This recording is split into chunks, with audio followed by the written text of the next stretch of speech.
Alléluia. Les veilleurs de l'aurore. Les veilleurs de l'aurore, 7 jours de restauration et de délivrance. 7 matinées de restauration et de délivrance. Bien-aimés dans le Seigneur, s'il y a un moment de la journée où le monde spirituel se meut pour programmer ou déprogrammer la journée, c'est avant l'aurore. C'est le matin avant le réveil de tout le monde. Écoutez, le jour commence déjà à minuit. Alléluia. Le jour commence déjà à minuit. Alors il y a une chose que tu dois comprendre. À cet temps-là, de minuit jusqu'à 5 heures du matin, tu ne dois pas toujours dormir. C'est le moment de posséder la journée. Et écoutez-moi, les méchants, les occultistes, ils font tout pour posséder la journée. Ils font tout pour posséder les années. Ils font tout pour posséder les mois. Et en faisant ces choses, ceux qui maîtrisent les étoiles, ceux qui sont comme des mages, des gens qui peuvent aller regarder dans les étoiles, sont capables de programmer l'étoile, de programmer l'aurore, programmer la journée en ta défaveur et en le programmant en leur faveur. Pour que toutes les grâces que le Seigneur t'envoie, toutes les grâces que le Seigneur te dépose chaque matin, que tu puisses être déshérité, mais que eux ils puissent profiter. Mais écoutez-moi bien, les 7 jours qui sont en train d'arriver, le Seigneur va relâcher dans ta vie, dans ta famille et dans ton foyer des grâces exceptionnelles. Et personne ne pourra les voler de ta vie dans le nom de Jésus-Christ. Tout ce que l'homme fort a gardé, tout ce que l'occultiste a gardé, tout ce que le méchant a pris de toi, tu les récupéreras en ces 7 jours. Dans le nom de Jésus-Christ. Ta vie ne peut plus jamais être la même. Alléluia. Le temps est donc arrivé pour que tu récupères ta possession. La Bible dit, ce que l'homme fort a gardé, ce que le méchant a arraché, cela peut lui être retiré. Praise the living God. Tout le captif que l'homme cruel a pris en otage, lui sera arraché. C'est Dieu qui l'a dit.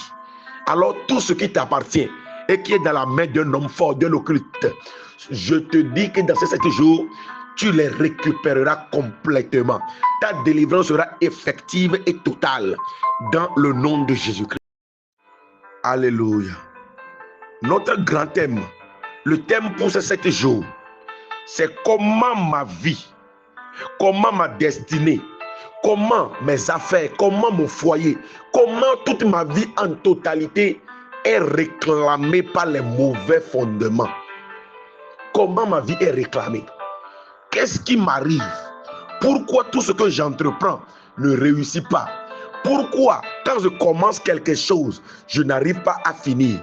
Pourquoi tout allait très bien au début, mais arrivé à un moment, les donnes ont changé? Pourquoi en un clin d'œil, moi qui étais en train d'évoluer, je me suis vu regresser tellement que je n'avais plus d'espoir? Pourquoi dans ma vie, les choses n'avancent pas? Écoutez-moi, bien-aimés dans le Seigneur. Nous ne sommes pas nés de nouveau pour souffrir de nouveau. Parce que le message là n'est pas pour les païens. Le message là n'est pas un message de conversion, non. C'est un message qui est destiné aux enfants de Dieu. C'est un message qui est destiné à ceux qui ont déjà reçu Jésus-Christ comme sauveur et Seigneur personnel. Des personnes qui ont choisi d'abandonner les adorations néfastes de leur famille, d'abandonner l'idolâtrie, d'abandonner l'occultisme, d'abandonner les mauvaises vies du passé et se consacrer complètement au service de notre Dieu. C'est ce que la Bible dit dans 2 Corinthiens 5, le verset 17. Car que lorsque quelqu'un vient en Christ, il devient une nouvelle création.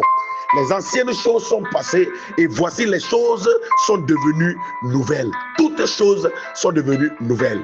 Mais en réalité aujourd'hui, lorsque nous prenons la vie des chrétiens que nous sommes, lorsque tu prends les chrétien en globalité, tu vas constater malheureusement, lamentablement que les chrétiens sont les gens les plus misérables de la société.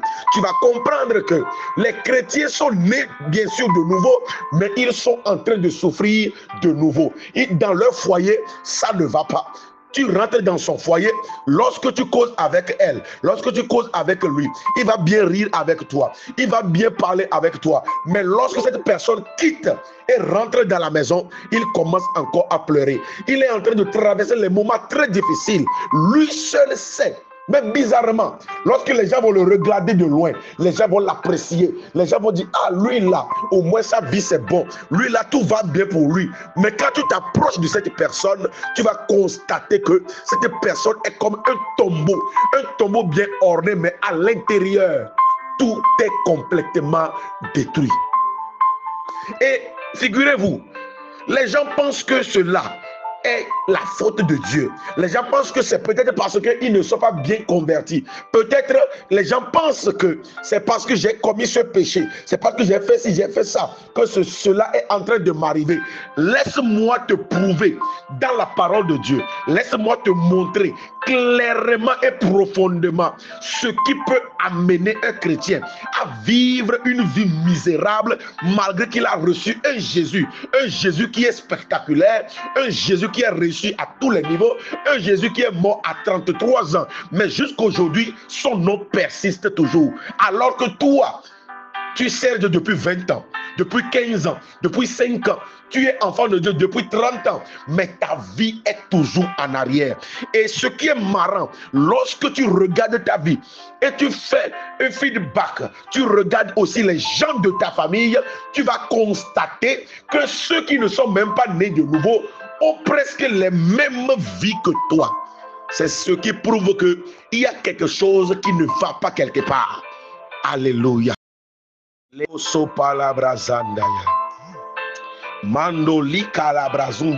Bien-aimé, la première chose que tu dois comprendre ce matin, c'est que le verset de 2 Corinthiens, c'est que le verset 17, qui parle en disant que celui qui reçoit Jésus devient une nouvelle personne, que les anciennes choses sont passées et toutes choses sont devenues maintenant nouvelles. Et lorsque tu vois ce verset et tu vois ta vie, tu comprends qu'il n'y a rien de nouveau qui est venu dans ta vie depuis que tu as reçu Jésus, jusqu'à ce que tu penses même que c'est parce que tu as reçu Jésus que les choses sont empirées pour toi. Parce que je peux entendre des gens dire qu'avant, quand moi-même je n'étais pas encore converti, moi-même je vivais dans le péché, je faisais ci, je faisais ça, mais quand tu vois mes affaires, tout allait très bien. Quand tu vois dans mon foyer, tout allait très bien. Quand tu vois ici, tout allait très bien. Jusqu'au jour où j'ai reçu Jésus-Christ. Et depuis ce jour jusqu'à maintenant, je ne comprends plus ma vie. Et des gens pensent que c'est la faute de Dieu. Les gens pensent que c'est parce qu'ils sont nés de nouveau que les problèmes sont venus. Mais laisse-moi te dire une chose, bien-aimé, ce matin. C'est que la faute ne vient pas de Dieu. Non, ce n'est pas parce que tu es né de nouveau que tu rencontres de nouveaux problèmes. Non, ce n'est pas ça ce qui s'est passé. Mais il y a une chose que tu n'as pas compris. C'est que le verset là nous parle du spirituel. C'est-à-dire, une personne qui est née de nouveau, c'est son esprit qui est recréé de nouveau. Parce que la conversion se passe de façon spirituelle. C'est ton esprit qui est régénéré à nouveau. L'esprit qui a été tué, l'esprit de l'homme qui est mort le jour où Adam est tombé dans le péché originel, c'est cet esprit qui est restauré à nouveau le jour où tu reçois Jésus comme ton Seigneur et Sauveur. Mais figurez-vous que lorsque ton esprit est né de nouveau, l'esprit est dans un corps. L'esprit est dans un corps. Et dans ton corps, il y a 3 choses. Il y a d'abord ton âme, il y a aussi ton esprit et il y a aussi ton corps qui est là, qui est visible. Alors, Étant un homme tripartite, comme Dieu est tripartite, lorsque la nouvelle naissance s'opère, ça s'opère de façon spirituelle. Ça se passe dans ton esprit. Ton esprit est né de nouveau. Les choses sont devenues nouvelles dans ton esprit. Mais pour que cette nouveauté de vie, cette nouveauté des choses, tu peux commencer à les vivre dans ton corps, les vivre dans ton âme, il faut forcément passer par la délivrance. Parce que l'âme est dans le sang. Et c'est tout le problème de l'homme qui est là. Le sang. Le sang. Écoutez, tu as l'Esprit de Dieu en toi. Mais le sang qui est dans tes veines, ce n'est pas le sang de Jésus. C'est le sang que tu as hérité de ta famille. C'est le sang là qui détermine qui tu es. C'est le sang là qui détermine là où tu peux arriver dans la vie. Parce que figurez-vous, l'autre fois, nous avions tous appris que Vinicius Junior a fait des tests ADN. Et lorsqu'il a fait le test ADN, les tests ont conduit les gens qui recherchaient jusqu'au Cameroun, au fin fond du Cameroun, dans un village au Cameroun. Bien-aimé dans le Seigneur, le sang qui est en toi déterminera qui tu peux devenir dans la vie. Parce que le sang qui est en toi est plus vieux que toi. Le sang a entendu des choses. Le sang a enregistré des paroles. Le sang a vu des choses que tu n'as pas vues. Et aussi longtemps que ton esprit est né de nouveau, mais habitant dans un corps, dans une pensée, habitant dans quelqu'un dont le sang est ancien, le sang n'est pas restauré, le sang n'est pas purifié, purgé, jusqu'à ce que tu ne te lèves pour te battre, tu continueras à vivre les mêmes vies, à penser les mêmes pensées, à faire les mêmes choses que les gens de ta famille. Parce que le sang qui est en toi, c'est ta famille. C'est le sang qui détermine ton avancement ou ta régression. Praise the Lord. Voilà un peu ce que nous ignorons aujourd'hui. Parce que s'il y a une chose en commun que tu as avec ta famille, avec tes parents, avec tes aïeux qui étaient des occultes, qui étaient des méchants, qui étaient des sorciers, qui étaient des gens qui avaient tué, qui ont versé des sangs innocents. S'il y a une chose que tu as en commun avec eux, c'est le sang que tu as en toi. Et le sang là qui est en toi détermine la base négative ou positive de ta vie. Praise the Lord. Voilà le combat que nous oublions aujourd'hui, nous les chrétiens. Et c'est ce qui nous rattrape. C'est ce qui arrive à nous détruire. Mais toi, tu n'es pas parmi ces personnes. Parce que à partir de ce matin, dans ces 7 jours, tu vas acquérir une connaissance. Tu vas voir clairement là où viennent tes problèmes. La base de tes problèmes. Écoutez, quand on vous dit qu'un manguier produit des fruits qui ne sont pas bons, quand on dit les fruits des manguiers sont toujours mauvais, et tu veux réparer ce qui se passe, et tu te lèves un matin, tu prends ton coupe-coupe, tu prends ta machette, et tu rentres dans un manguier, tu vas et puis tu coupes tous les fruits sur l'arbre, sur le manguier. Tu coupes tous les mangues, parce que les mangues ne sont pas bons. Tu les as tous coupés. Bien-aimé, c'est vrai, tu as fait un travail, mais tu n'as rien fait du tout. Tu n'as rien fait du tout. C'est vrai que tu as coupé les fruits, mais en réalité, les choses qui se passent là, ça ne vient pas du fruit, mais ça vient d'abord de la racine de l'arbre. Ça vient d'abord de la racine de l'arbre, parce que c'est la racine qui porte l'arbre. C'est ce que la Bible a dit. C'est les racines qui portent l'arbre. C'est l'arbre qui porte les branches. Et c'est sur les branches que les fruits sortent. Quand tu vois dans ta vie des fruits négatifs, tu vois que dans ta vie, ton foyer, ça n'avance pas. Tu remarques que dans ta famille, vous n'arrivez pas à rester chez mari. Dans ta famille, les maris meurent vite et laissent les femmes. Quand tu constates dans ta famille que les gens ne réussissent jamais, c'est comme il y a un plafond qui a été fixé pour tout le monde. Quand tout le monde évolue, arrivé à un niveau, ça se bloque et forcément ils vont redescendre. Il y a des gens que je connais qui étaient des grands hommes de Dieu, qui ont travaillé pendant 40 ans de ministère, mais à la fin, ils sont devenus 0-0. Parce que quand tu vois dans leur famille, c'est une malédiction dans la famille qui dit que personne ne peut réussir sa vie. Même étant un homme de Dieu, il a été réclamé par sa fondation. Il a été réclamé par les esprits de sa famille. Si cela peut être ainsi, ce n'est pas ce que tu es en train de voir, les fruits que tu vois dans ta vie, comment tu vois que dans la famille, c'est les mêmes maladies.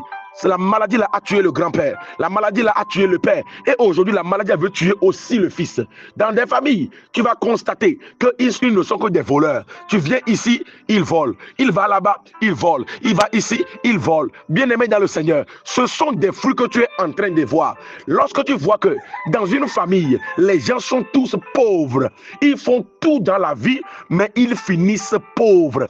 Ils font tout, mais ils finissent pauvres. Ça, ce sont des fruits que tu es en train de voir. Mais il te faut poser la question, quelle est la base? Où cela vient-il? Et c'est là, il faut traiter l'arbre à la racine. Si tu traites l'arbre à la racine, les fruits vont changer. Mais quand tu coupes les fruits, l'arbre continuera à produire les mauvais fruits. Praise the Lord. Voilà le travail que beaucoup de chrétiens font aujourd'hui. Il va te dire, moi je suis malade. Il prie pour la guérison. Il va te dire, mon foyer ça n'en va pas. Il va prier pour la restauration de son foyer. Il va te dire que la pauvreté le dérange. Il est endetté. Il va prier pour que les dettes soient payées. Mais en réalité, ce n'est pas la prière qu'il doit faire. Il doit retourner à la base. Il doit retourner à l'origine.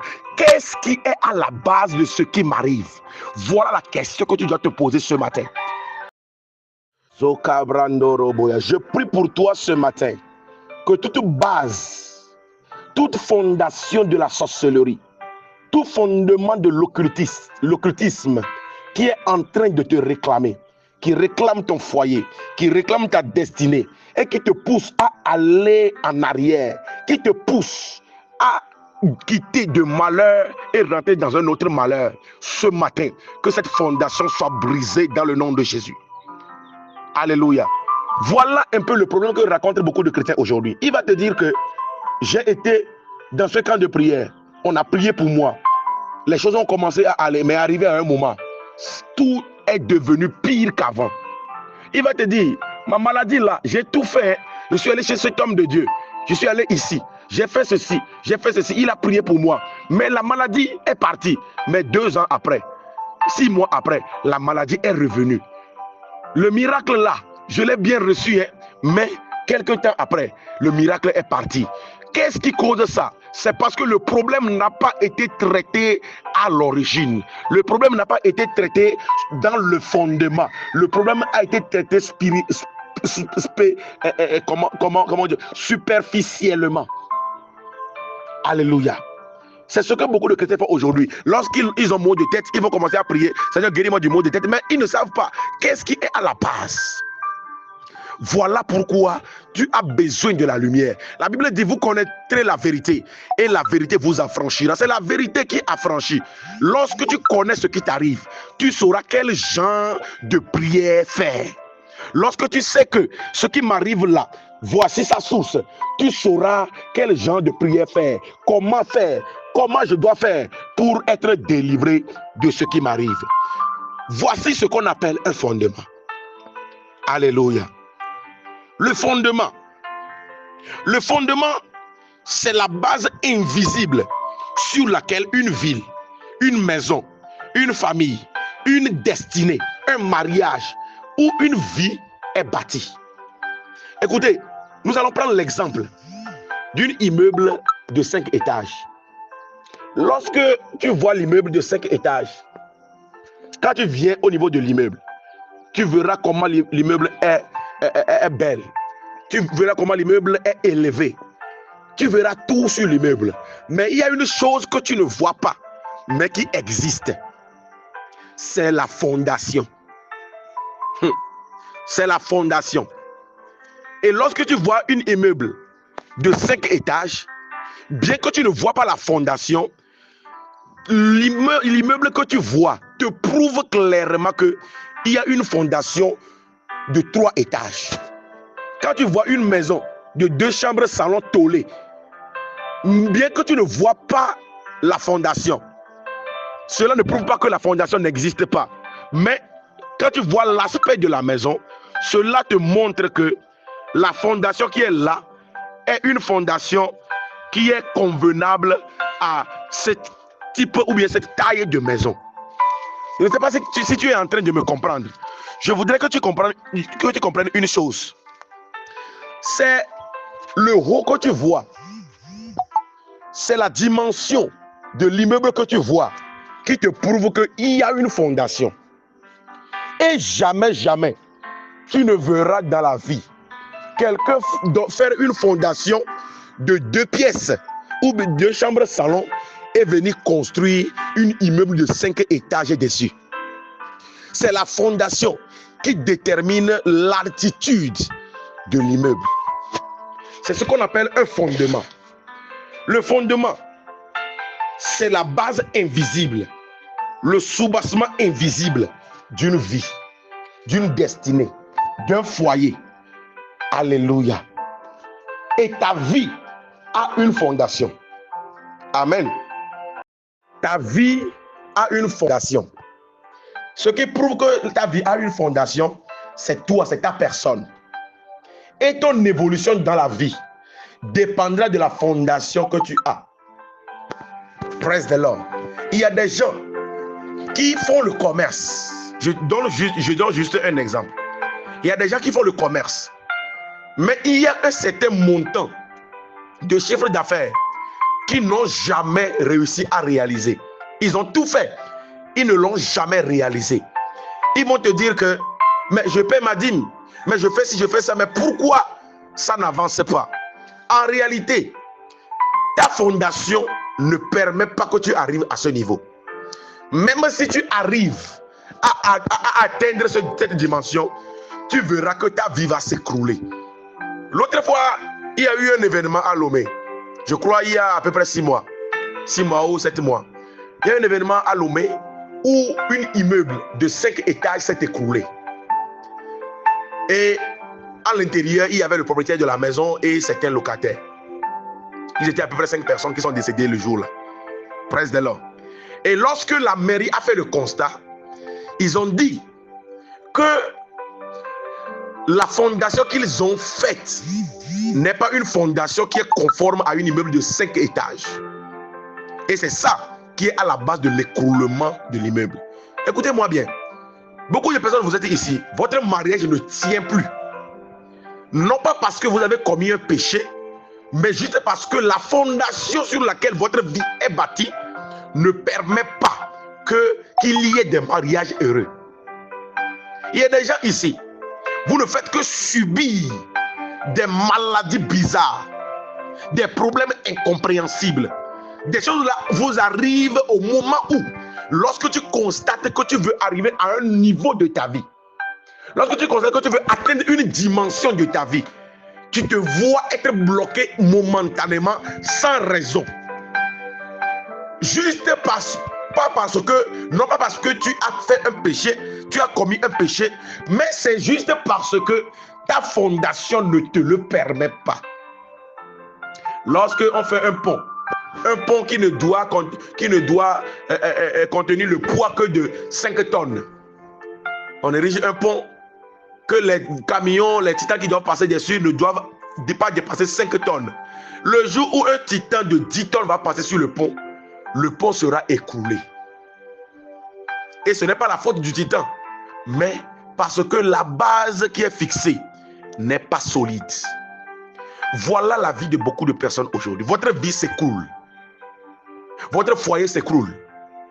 Votre santé s'écroule. Votre destinée s'écroule.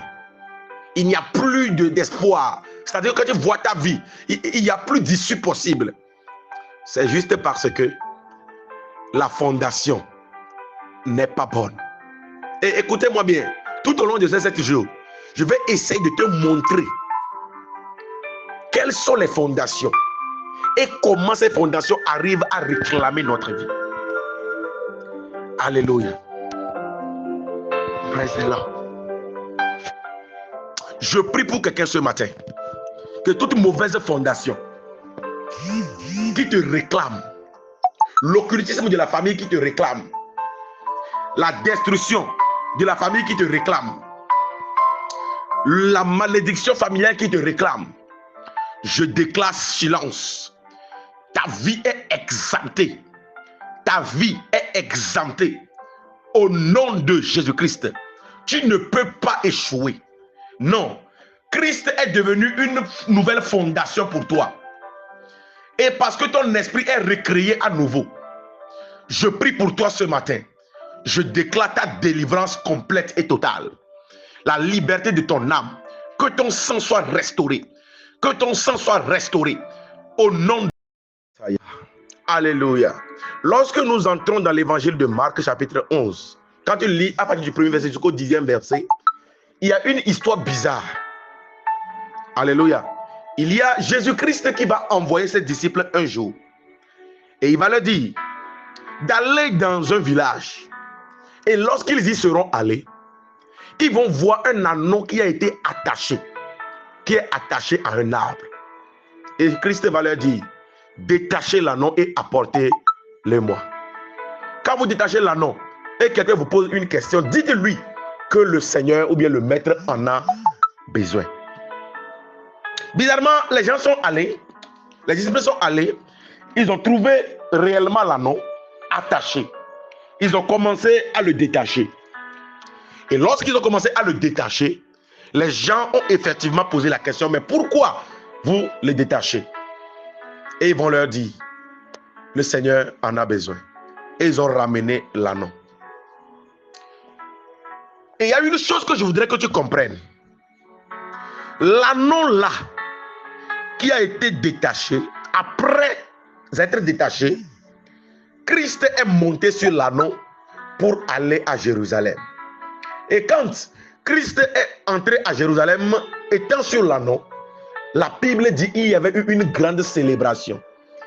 Tout le monde criait et louait Dieu. Les femmes mettaient leur pagne sur la voie. Et l'anneau marchait dessus avec Jésus. Vous voyez ce qui s'est passé dans ce verset? Cet anneau, sa destinée, c'est la gloire. Sa destinée, c'est de réussir. Sa destinée, c'est de conduire le maître et être honoré à sa juste valeur. Sa destinée n'est pas dans le village. Sa destinée ce n'est pas pour qu'on l'attache. Il doit être libéré pour entrer dans la gloire. Mais bizarrement, l'anneau était attaché. Et aussi longtemps que l'anneau restera attaché à l'arbre, l'arbre qui est sa lignée familiale, aussi longtemps que l'anneau sera lié par son sang, le sang qui est la corde, l'anneau ne pourra jamais atteindre sa destinée. Écoutez-moi, l'arbre, c'est la base, c'est la famille, c'est la fondation. Et chaque famille regorge les informations des choses qui ont été faites dans le passé par les aïeux, les occultismes, la sorcellerie, la méchanceté, la destruction, toute forme de vice et de péché qui ont été commis par des aïeux dans chaque famille sont enregistrés. Et il y a des autels dans la famille qui veillent à ce que tout ce que le grand-père a eu à faire, les malédictions contractées, l'adultère qu'il a contracté, l'inceste qu'il a contracté, le vol qu'il a contracté, le meurtre qu'il a contracté, il y a l'autel de la famille qui veille à ce que tout cela arrive dans la vie de tous les enfants de la lignée. Et tout cela est relié par quoi? La corde qui a retenu l'anneau, c'est le sang. Et c'est le sang qui te connecte à ta famille. Praise the Lord. Mais j'ai une bonne nouvelle pour toi. J'ai une bonne nouvelle pour toi. Ta destinée n'est pas là où tu es aujourd'hui. Non, ce que tu vis là n'est pas normal. Les problèmes que tu... Écoutez, le problème là, est-ce que c'est un membre de ta famille? Pourquoi ta vie est si remplie de problèmes? Tu quittes ce problème, tu rentres dans ceci, tu quittes ici, tu rentres dans ceci. Ta vie est devenue seulement que des combats. J'ai une bonne nouvelle pour toi. Le Seigneur a besoin de toi. Dieu a besoin de toi. Dieu a besoin de te bénir de façon explosive pour que les gens voient et qu'ils sachent qu'il y a un Dieu qui bénit. Dieu veut te donner la paix de telle enseigne que les gens puissent comprendre que c'est Dieu qui donne la paix. Dieu veut te libérer complètement et totalement. Voilà pourquoi il a dit, dites à ceux qui ont demandé que le Seigneur en a besoin. L'anneau là, sa destinée, ce n'est pas le village. Non. Mais aussi longtemps qu'il restera attaché au fondement, il sera toujours réclamé. Lorsqu'il va commencer à avancer dans la vie, la corde qu'il a attachée, aussi longtemps que l'anneau ne s'éloigne pas correctement pour savoir, il ne saura jamais qu'il est attaché. Mais le jour où il va essayer d'escalader la limite de la corde, c'est là qu'il comprendra qu'il est attaché. Et là, il va penser que c'est à ce moment T que le problème est arrivé, mais en réalité, le problème est là depuis longtemps. Beaucoup de personnes, vous êtes ici, vous traversez les choses, les difficultés de la vie, et vous accusez même les gens autour de vous. Vous accusez les gens, mais en réalité, ce qui pousse les gens à vous détester, ce qui pousse les gens à vous induire en erreur, en réalité, ce qui fait que ton mari t'a chassé, ce n'est pas ton mari, mais c'est depuis ta maison, c'est depuis ta famille. Et la chose qui est le plus contre toi est en toi, c'est ton sang. L'ennemi qui est plus virulent que tous les ennemis, c'est l'ennemi de l'intérieur. Écoutez, ton plus grand ennemi, c'est ton sang. Ce que je suis en train de vous dire, ce n'est pas du hasard. J'ai vécu la même situation il y a 5 ans. La même situation il y a 5 ans. Bien-aimé dans le Seigneur, lorsque je me suis vu à l'aurore de mon mariage, j'ai vu ma vie défiler devant moi. J'ai vu ma destinée chamboulée. J'ai été renvoyé de mon boulot. Toute ma vie est devenue l'enfer. Pourquoi? Juste parce que je voudrais me marier légalement. Parce que cela n'est pas dans mon sang. Parce que dans la famille, le grand-père ne l'a pas fait, le père ne l'a pas fait, alors le fils n'a pas le droit de le faire.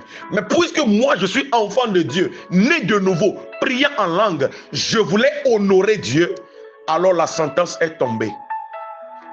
J'ai été retiré de mon boulot. Tout a commencé à chambouler dans ma vie. Même un jour, j'ai été renvoyé de ma maison là où j'ai loué. Bien aimé, je sais de quoi je te parle.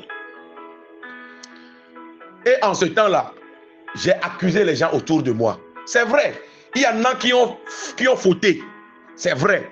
Mais en réalité, quand Dieu a commencé à me parler, il m'a dit qu'en réalité, ce n'est pas les gens là qui t'ont fait quelque chose. Mais ce qui t'a fait la chose est en toi. C'est ton sang. Parce qu'il a été dit que les gens de cette famille ne doivent pas se marier. Du moins, ne doivent pas se marier comme Dieu le voulait. Presse de l'or.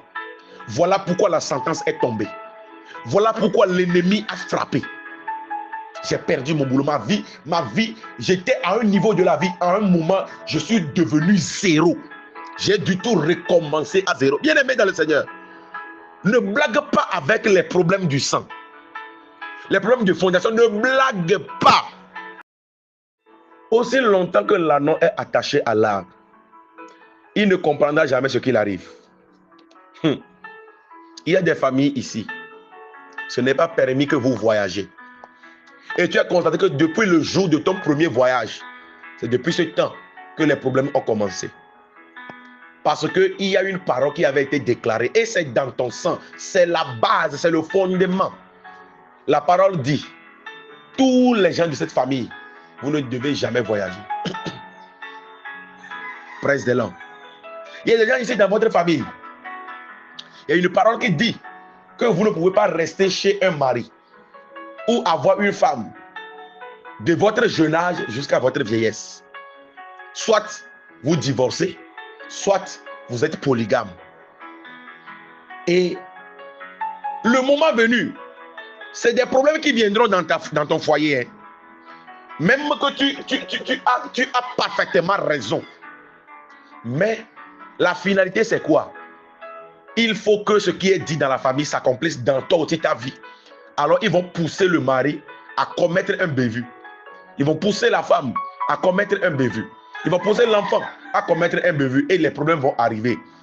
Juste la fin justifie les moyens. Pour que toi aussi tu deviennes comme les gens de la famille. Moi je connais des familles. Ils sont des voleurs, des docteurs agrégés en vol, en kleptomanie. Tu connais le père, c'est un grand voleur. Les frères, des grands voleurs. Les fils aussi sont des voleurs. Même étant des chrétiens, ils continuent par voler. Pourquoi? Ce n'est pas parce qu'ils volent qu'il n'est pas chrétien, non. Le vol, là, le péché du vol qu'il commet, là, ne dépend pas de sa chrétienté ou pas. Mais ça dépend s'il a reçu la délivrance ou pas. Voilà pourquoi aujourd'hui tu vas voir des chrétiens qui ont des vies bizarres. Des chrétiens, même quand ils font des choses, tu vas te dire, mais même un païen ne peut pas faire ça, mais le chrétien le fait. Pourquoi? Parce que le sang l'a réclamé. Je prie pour toi. J'annonce la délivrance de ton sang. Ce matin, je te fais boire le sang de Jésus. Je te fais boire le sang de Jésus. Je te fais boire le sang de Jésus. Commence à prier, commence à prier, commence à prier. Déclare avec moi, je bois le sang de Jésus ce matin. Que le sang de Christ entre dans mes veines. Que le sang entre dans ma fondation, dans mon fondement. Que le sang entre dans ma famille, dans mon origine. Et Mazakatayaba. Lindo sokobrondo lebrando rabrahande. Raile stabre voshinda maikebro sopalibrazea. Que le sang entre dans mes veines ce matin. Que le sang me restaure. Que le sang me délivre. Que le sang me libère. Que le sang me libère. Que le sang me libère. Masakatayaba. Que le fondement de la sorcellerie soit brisé. Que le fondement de l'occultisme soit arrêté. Le fondement du vol. Le fondement de mort prématurée. Le fondement de divorce. Le fondement de polygamie. Que les mauvais fondements soient renversés. Soient détruits maintenant. Au nom de Jésus. Masakataya. Le fondement du mensonge. Oh, pendant que je prie ce matin, je ne serai plus réclamé. Cette réclamation est arrêtée. Le fondement de stérilité qui me poursuit dans tous les domaines de ma vie, pendant que je prie, que cela soit arrêté. Que cela soit arrêté. Au nom de Jésus. Au nom de Jésus. Masakataya. Le fondement de l'immoralité sexuelle. Écoutez bien aimés. Il y a des gens qui sont immoraux sexuellement. C'est-à-dire que il est un vagabond agrégé, un docteur agrégé en vagabondage. Mais il est chrétien. Quand tu lui poses la question, il va te dire, mais moi-même je ne sais pas. Mais les gens m'aiment comme ça. Les filles me courent après comme ça. Les hommes me courent après comme ça. En réalité, ce n'est pas parce que tu es trop joli que les autres. Hein? Non, Écoutez, tous ceux qui courent après toi, qui courent derrière toi, toutes ces femmes qui courent après toi, si ce n'est pas pour le mariage là, écoutez, ce n'est pas parce que tu es trop jolie. Hein? Non, ce n'est pas parce que tu as quelque chose de spécial. Non, c'est parce qu'il y a quelque chose qui te réclame. Il y a l'esprit de prostitution qui te réclame. Parce que dans la famille là, ce n'est pas permis aux gens d'avoir un bon mariage. Et d'ailleurs, on parle de mariage là. Ce n'est pas le temps que tu es allé faire la dot. Ce n'est même pas le temps que tu es allé à la mairie. Ce n'est pas le temps où on te bénit à l'église. Mais le mariage, c'est les relations intimes. Le jour où vous couchez ensemble, c'est le jour du mariage. Alléluia. Juste parce qu'il y a ces démons qui te réclament, ils pousseront les gens à venir juste pour coucher avec toi. J'ai prié pour des gens, des cas comme ça. Une fille m'a dit que pasteur, tous les hommes veulent coucher avec moi. Quand on est ensemble, on couche ensemble, tout va bien.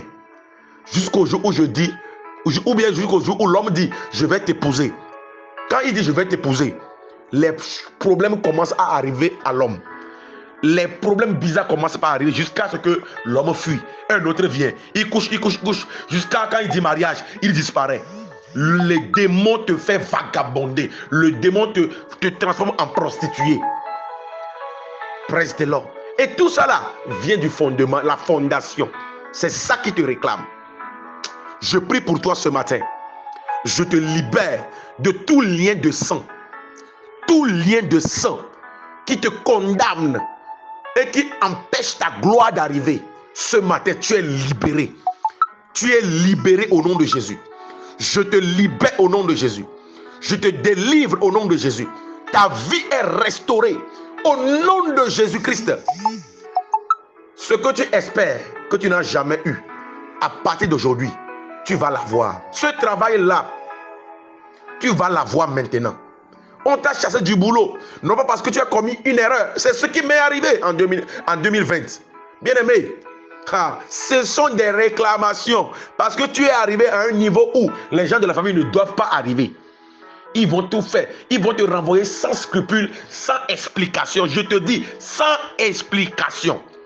Mais ce matin, je restaure ta vie. Je restaure ta vie.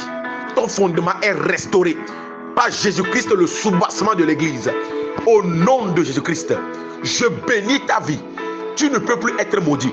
Toute malédiction dans ton sang, toute malédiction dans ta famille, toute réclamation maléfique dans ta vie, ce matin est arrêtée au nom de Jésus. Je l'arrête au nom de Jésus. Je l'arrête au nom de Jésus. Je libère ta vie.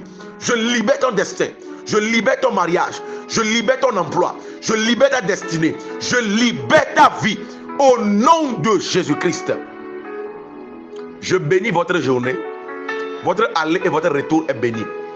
Je prie pour vous. Ce téléphone par lequel vous m'écoutez, il y aura de bonnes nouvelles. Il y aura de bonnes nouvelles. Déjà, à partir de ce matin, les bonnes nouvelles vont commencer à tomber. Les témoignages vont commencer à tomber. Celui qui t'a oublié vient de se rappeler de toi. Le fonds de commerce dont tu as besoin depuis longtemps, je vois Dieu toucher quelqu'un, venir te les donner. Reçois cela au nom de Jésus. Je prie pour ton commerce. Je prie pour ton travail. Tu es béni à vie. Tu ne peux plus être maudit.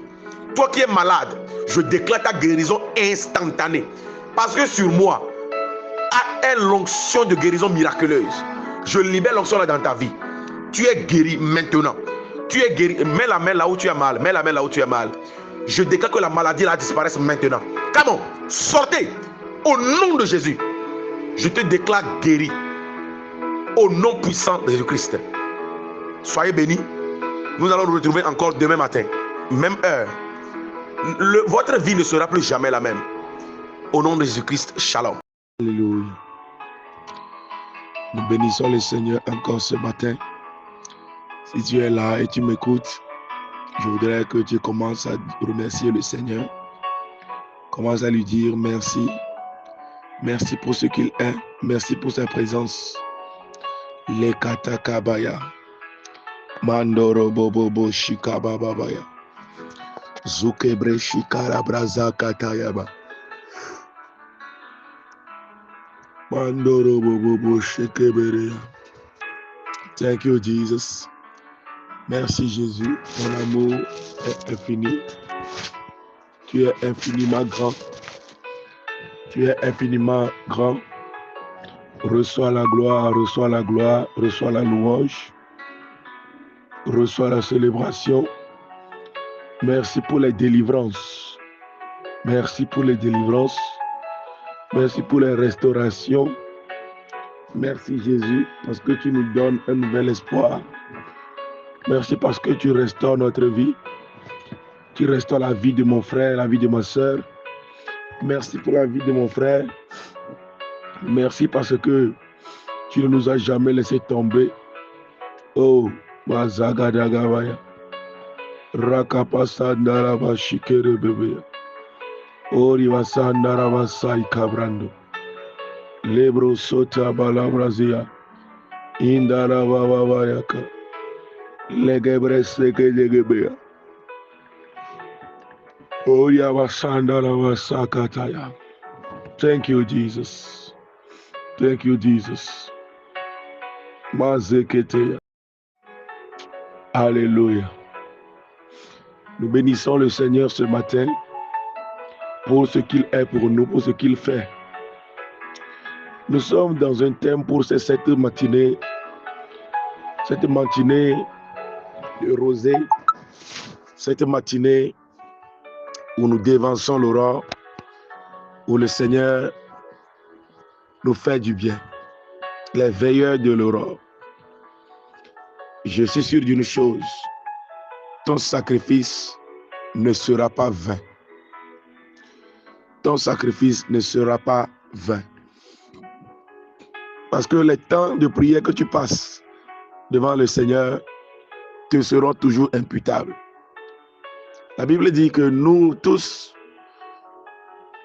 au visage découvert, contemplons la gloire de Dieu comme dans un miroir. Nous sommes transformés en la même image, de gloire en gloire, comme par le Seigneur l'Esprit. Chaque fois quand tu t'approches de Dieu et tu écoutes sa parole, tu te fais mirer dans sa gloire. Et au fur et à mesure que tu te mires dans la gloire de Dieu, ton image commence à le ressembler.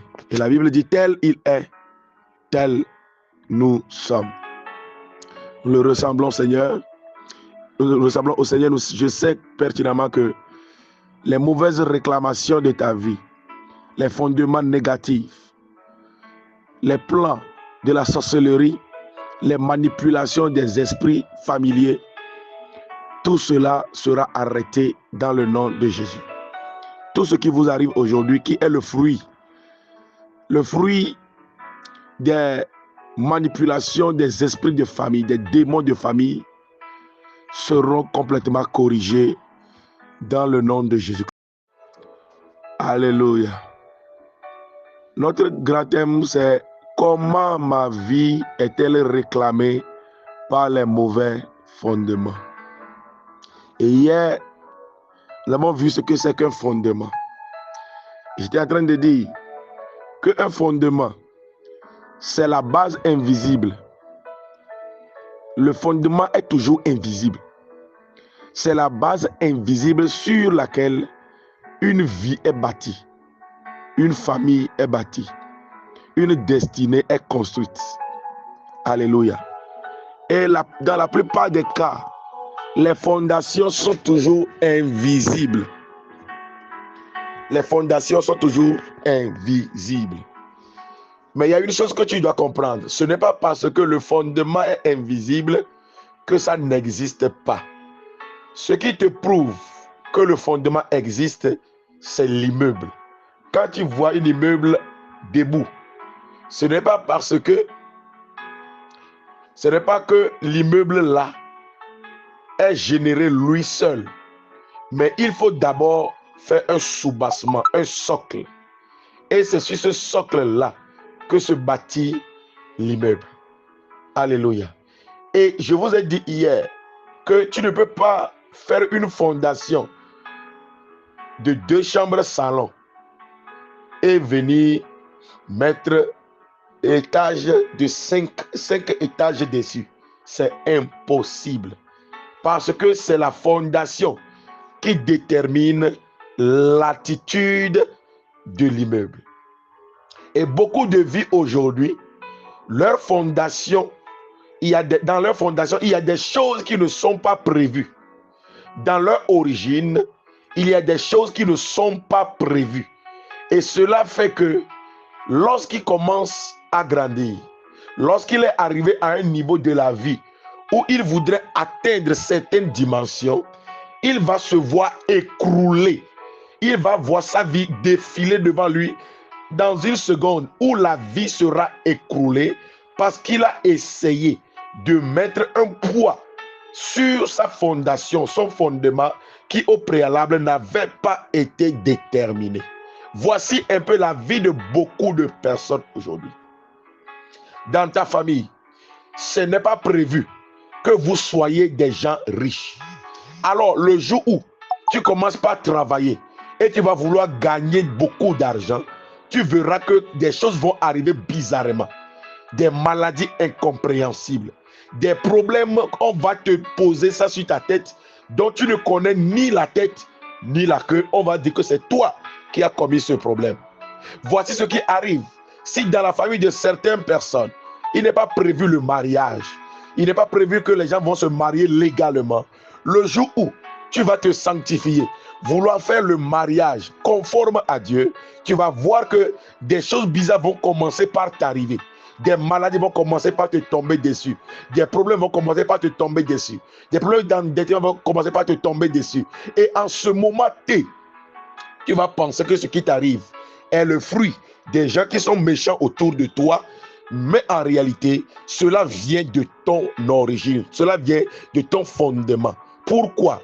Il n'a pas été prévu dans ta famille que les gens vont se marier. Il y a des gens dans leur famille, ils ne peuvent pas avoir d'enfants. Le jour où lui, il se marie, il va se voir confronté à ce problème. Et lorsqu'il va tout faire pour avoir d'enfants, le jour où il aura son premier enfant, vous allez constater, soit son mari meurt, soit la femme meurt, soit l'enfant est né bizarre, soit des problèmes vont commencer à surgir de tous les côtés. Peut-être qu'il va perdre son emploi, peut-être un problème va arriver. Et c'est ça ce que font les esprits de famille. Alléluia.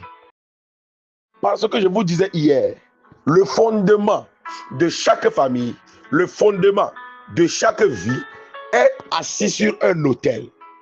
Parce que le grand-père, la grand-mère qui vous a engendré, qui a érigé la fondation, parce que vous ne devez pas oublier que s'il y a une fondation, c'est parce qu'il y a un fondateur. Et tu n'es pas le fruit de Jésus. Tu n'es pas né de Jésus. Jésus n'est pas ton grand-père. Ce n'est pas parce que tu es devenu chrétien que toute ton histoire est basée sur Jésus. Non, tu viens de quelque part. Ta famille vient de quelque part. Et toutes les choses, les actions posées par les aïeux, par les grands-parents, par les présidents des lignées, par ceux qui ont fondé ton village, ce sont tout ça là qui constitue le fondement de ta lignée, le fondement de ton village, le fondement de ta famille, le fondement de ta vie. Voilà pourquoi, lorsque tu regardes dans ta vie, quand tu constates ta vie aujourd'hui, tu mets ta vie dans un tableau et tu regardes la vie des autres membres de ta famille qui ne connaissent pas Jésus. Peut-être toi, tu es aux États-Unis. Il y a les autres qui sont au pays, ils sont au Togo, ils sont au Cameroun, ils sont au Bénin. Lorsque tu fais une table rase des choses qui se passent dans ta vie et tu observes attentivement, tu vas commencer à comprendre que bien que tu sois en voyage, bien que tu ne sois pas au village, car bien même que tu n'as jamais connu ton propre village, tu n'as jamais servi un fétiche de ton village, tu vas voir que ta vie est également la même vie que mènent les gens de ta famille. Pourquoi? Parce que le sang qui est en vous vous a relié avec la famille. Et le jour où ce qui n'est pas écrit dans ton sang, ce qui n'est pas dit dans ton sang, si dans ta famille il est dit que vous devez mourir jeune, le jour où tu commences à avancer en âge, tu vas voir que les problèmes vont commencer par arriver. Et ces problèmes-là viennent des autels, parce qu'il y a sur les autels des esprits, des démons qui veillent à ce que toutes les choses qui ont été déclarées dans la famille, sur la base, l'autel de la famille, s'accomplissent dans la vie de tous les membres de la famille. Que tu sois là ou pas, que tu sois en Europe, que tu sois en Australie, peu importe là où tu es, lorsque le moment sera arrivé, l'esprit de la famille viendra te chercher là où tu es. Si c'est la mort prématurée, il l'amènera. Si c'est le divorce, il l'amènera là où tu es. Tu vas commencer à voir, toi qui t'es marié, et le mariage était tellement doux, vous riez ensemble. Les mêmes paroles que vous dites pour rire ensemble, lorsque le temps sera arrivé, ou sur l'autel, ils vont dire que le temps est accompli, que le mariage soit détruit, alors, même parole, tu vas dire à ton mari ou à ta femme, les problèmes vont commencer. Petit comme ça, tu vas te voir divorcer maintenant. Praise the Lord. Et c'est après le divorce maintenant, tu vas dire, mais ce qui est arrivé là, mais c'est petite chose, on pouvait régler ça à l'amiable. Mais pourquoi? Mais le divorce est déjà consommé. La fin justifie les moyens. Le démon voulait juste que toi aussi tu divorces. Le démon passera par tous les moyens pour accomplir son dessein. Peut-être que tu as même raison de ton mari. C'est lui qui a mal fait. Mais le démon, lui, il ne voit pas que tu as raison ou pas. Il veut la finalité. Que le divorce soit consommé. Il y a des gens, dans la famille, c'est la pauvreté chronique. Tu vas le voir lorsqu'il était jeune. Il a beaucoup travaillé. Il a beaucoup bossé. Jusqu'à Dieu a commencé à le bénir. Il a payé des terrains. Il a fait ci, il a fait ça. Mais puisque c'est dit sur la famille, le fondement de la famille dit, dans cette famille-là, personne ne doit être riche. Alors qu'est-ce qui va se passer? Lorsqu'il va commencer à avancer en âge, une maladie bizarre va arriver. Il va commencer à dépenser dans cette maladie. Dans ça, là, il va vendre tous ses biens qu'il a acquis jusqu'au dernier centime. Et lorsqu'il aura tout vendu, lorsqu'il aura vidé tout, il va mourir en plus. Et retour à la case départ. Il laisse ses enfants encore dans la pauvreté.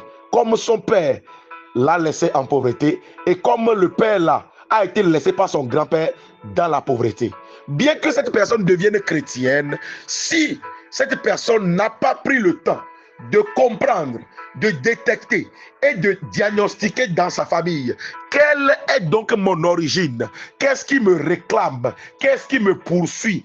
Il est devenu chrétien, né de nouveau, avec l'onction. Mais si cette personne-là ne traite pas avec son sang, ne traite pas avec son fondement, ne traite pas avec son origine, vous allez voir, au début, il a reçu Jésus. Mais en réalité, dans sa famille, il est dit dans leur fondement, il est dit dans leur sang que vous devez être des idolâtres, vous devez être des occultes, vous devez être des voleurs, vous devez être des vagabonds, vous devez être des divorcés, vous devez être des polygames. Quand ces informations sont contenues dans son sang, le jour où cette personne va donner sa vie à Jésus-Christ, au début, vous allez voir que tout allait très bien. Il a commencé à travailler, tout a commencé à aller de bien en bien. Mais arrivé à un moment où la corde, le lien de sang sera arrivé au terme de sa longueur, vous allez constater que même étant chrétien, bizarrement, cet homme va quitter sa femme. Parce qu'un jour,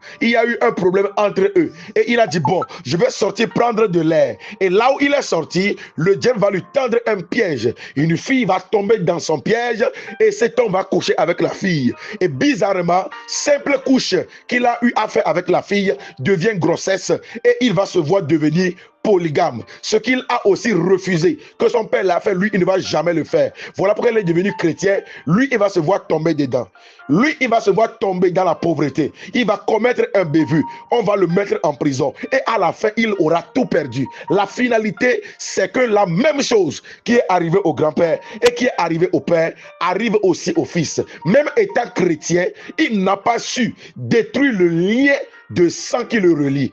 Alors il va vivre les mêmes situations, les mêmes problèmes, les mêmes difficultés. Et il va te dire que pourquoi dans ma vie, je suis chrétien, je prie beaucoup, je fais comme ça, je vais au camp de prière, mais ma vie n'avance pas. Pasteur, pourquoi? Pasteur, pourquoi? Mais en réalité, ce n'est pas le moment où il est dans le problème que ça a commencé, mais la chose est dans son sang. Son plus grand ennemi, c'est dans son sang.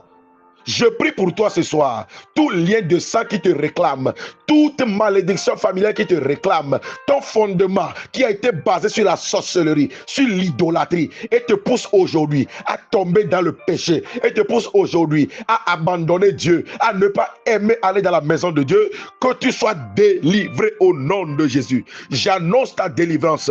Crie après moi, je suis délivré au nom de Jésus. Alléluia. Parce que bien aimé, écoutez-moi très attentivement. Le mauvais fondement là, qui réclame les vies, n'a pas peur de ton onction. Que tu sois pasteur, apôtre, docteur, peu importe qui tu es, si tu as un mauvais fondement, aussi longtemps que tu ne le traites, le mauvais fondement va te détruire. Hey. Alléluia. Si tu ne le traites pas, lui, il va finir par te détruire. Lorsque nous entrons dans la parole de Dieu et nous allons dans la famille du grand prêtre, le grand prophète, le grand homme qui Dieu l'a même fait Dieu devant Pharaon, qui s'appelle Moïse. Vous avez vu Moïse? Moïse n'a jamais été à Canaan. Or, quand Dieu l'a rencontré, Dieu lui a dit, j'ai vu la souffrance que fait subir l'oppresseur à mon peuple. Donc je suis descendu pour les secourir. Mais comme moi, Dieu, je n'ai pas l'autorité de descendre dans ma divinité pour secourir quelqu'un, moi je vais te mandater. Je vais m'investir en toi. Toi, Moïse, je vais mettre mon onction sur toi et tu vas aller en Égypte, retourner en Égypte, déposséder Pharaon et prendre mon peuple pour l'amener sur la terre que j'ai juré de donner à la postérité d'Abraham, d'Isaac et de Jacob. Alors Dieu va envoyer Moïse. Et l'objectif, c'est d'aller, de prendre le peuple et l'amener à Canaan. Mais bizarrement, Moïse n'est pas arrivé à Canaan. Bizarrement, Moïse n'a pas atteint sa destination. Parce que l'objectif de Moïse, le plan parfait de Dieu sur la vie de Moïse, c'est d'aller en Égypte, combattre Pharaon, prendre le peuple et l'amener à Canaan. C'est ça la destinée de Moïse. C'est ça le destin de Moïse. Mais Moïse s'est vu que son destin soit écourté. Son destin est brisé. Il n'a pas pu atteindre son destin, sa destination. Mais pourquoi? Comment cela a été possible? Comment cela a été possible? Alléluia. Praise the Lord. Lorsque nous entrons dans la parole, dans Genèse 49, voilà là où la chose a commencé sur la vie de Moïse. Il y a une parole qui était sortie là-bas sur le grand-père qui est le fondateur de la lignée de Moïse. Le grand-père Lévi qui est le fondement, le fondateur de la lignée de Moïse. Il y a une parole qui a été déclarée sur la vie de Lévi. Et cette parole les empêche d'entrer dans leur destinée. Cette parole a le mandat d'empêcher tous les gens de la lignée d'atteindre leur destination. Parce qu'il y avait eu un temps où Lévi et Siméon ont commis un meurtre. Ils ont tué tous les hommes d'une ville parce que le prince de la ville a déshonoré leur sœur Dina. Alors, ils sont passés par les ruses pour aller tuer tous les hommes, depuis le plus petit jusqu'au grand, jusqu'au roi. Ils ont tué tout le monde de la ville. Leur père Jacob l'a appris, mais Jacob n'a rien dit. Parce que le temps de la destinée n'est pas encore arrivé. Le temps de la bénédiction n'est pas encore arrivé. Oh, bien-aimé dans le Seigneur, tu dois prendre conscience. Mon frère, ma soeur, écoutez, tu n'es pas né chrétien. Même si tu es né en Jésus, tes parents étaient chrétiens là. La famille vient de quelque part. Pose-toi la question, pourquoi dans ma famille, il y a ci, il y a ça. Il y a des symptômes, quand tu le vois, il faut savoir forcément, il y a des mauvaises bases, mauvais fondements. Praise the Lord. Alors, qu'est-ce qui va se passer? Jacob a appris que ses enfants sont allés tuer tout un village. Ils ont tué tout le monde. Jacob n'a rien dit. Il s'est tué jusqu'à Genèse 49, où il a commencé à bénir ses enfants, déclarer, prophétiser sur la vie de ses enfants. Alors, quand il est arrivé autour de Lévi et de Siméon, Jacob, au lieu de les bénir, a commencé à maudire Lévi. Que Dieu maudisse ta fureur. Oh, que Dieu maudisse ta colère. Jacob a maudit son fils Lévi. Lévi, au lieu de recevoir la bénédiction, il était à la porte, à l'aurore de la bénédiction, mais il a reçu la malédiction à la place. Et quand vous allez dans le livre d'Exode, vous commencez à lire l'Exode, vous allez découvrir là-bas que la Bible a dit qu'un homme de la famille de Lévi a pris pour femme une fille de Lévi. Ils ont couché ensemble, ils ont donné un fils qui s'appelle Moïse. Un homme de la maison de la colère a pris une femme de la maison de la colère et les deux sont couchés ensemble. Ils ont engendré un enfant colérique au carré. Et c'est la colère là qui constitue le vice, le plus grand problème de la vie de Moïse. Certes, Dieu a appelé Moïse pour délivrer Israël, mais Moïse n'était pas obligé de passer par le chemin par lequel il est passé. Dieu avait un plan. Il pouvait passer par ses propres plans pour former Moïse et le retourner en Égypte. Mais Moïse, à cause de la colère, le premier jour, il a vu que deux personnes sont en train de se combattre. Ils sont en train de se quereller. Un Égyptien et un Israélite. Alors, qu'est-ce qui va se passer? Lui, il va tuer l'Égyptien. À cause de quoi? La colère. Il a commis un meurtre, comme son grand-père. Et c'est à cause de ça qu'il a dû fuir. Parce que le second jour, il a vu deux Juifs en train de se battre. Comme il est arrivé, il voulait les séparer. Alors, il a vu que l'affaire qu'il avait fait hier, lui seul, il a tué quelqu'un. Lui seul, il a creusé et il a enterré. Vous voyez ce que peut faire la colère. Alors, quand il a vu que les gens ont su, il a dû fuir. Mais il ne pouvait pas fuir s'il n'avait pas employé la méthode de la colère. C'est ce que les mauvais fondements font. La prophétie de Dieu peut être sur votre vie, mais ils vont rallonger votre peine. Ils vont rallonger la souffrance. Ils vont vous faire passer par des choses bizarres. Je déclare ta délivrance ce matin. Des liens de sang, des mauvais fondements. Tu es délivré au nom de Jésus. Lorsque tu commences à voir dans ta vie, quand tu manifestes la colère, tu manifestes la colère, tu te vois faire des choses et après tu regrettes. Il faut comprendre qu'il y a un mauvais fondement dans ta vie qui est en train de travailler. Ton ignorance du mauvais fondement ne va pas empêcher le mauvais fondement de travailler dans ta vie. Voilà les symptômes qui montrent qu'il y a un mauvais fondement. Lorsque ta vie, tu arrives à un moment où tu constates que tu fais des choses que toi-même tu ne comprends pas et à la fin tu regrettes amèrement.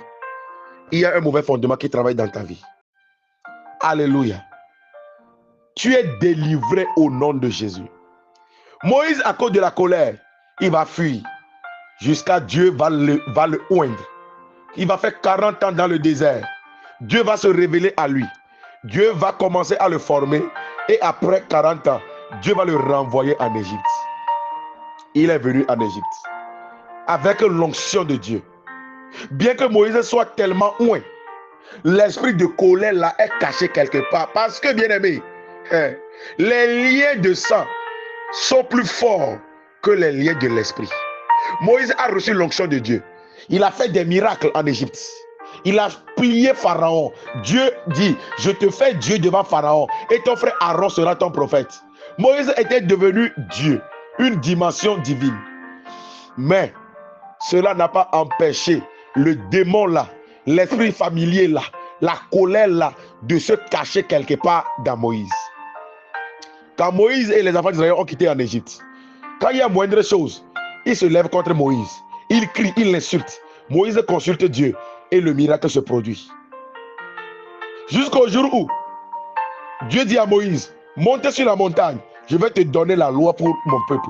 Moïse est allé sur la montagne, 40 jours, 40 nuits sans manger, sans boire, 40 jours de jeûne et de prière. Moïse a parlé avec Dieu. Dieu lui-même a pris sa main, il a taillé une pierre sur laquelle il a mis les 10 commandements, il a donné à Moïse. Moïse est descendu de la montagne, il a vu le peuple en train d'adorer le veau d'or. La colère s'est manifestée. Moïse a soulevé la table des lois et il a brisé. La colère a fait que le résultat d'un jeûne et prière de 40 jours et de 40 nuits a été détruit instantanément. L'esprit de colère.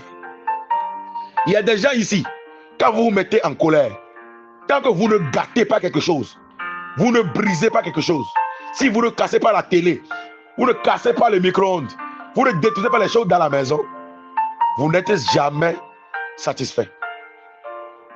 L'esprit de colère. Moïse a détruit la table que Dieu lui a donnée. À cause de quoi? À cause de la colère, les gens ici, vous avez perdu votre foyer. Vous avez perdu votre emploi à cause de la colère. Vous n'arrivez pas à contrôler la colère. Vous avez perdu l'emploi. C'est après maintenant vous vous rendez compte. Qu'est-ce que j'ai fait?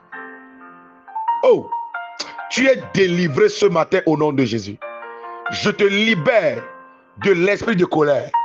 Ta vie est libérée. Ta ta vie est délivrée. J'annonce ta délivrance ce matin. Au nom de Jésus.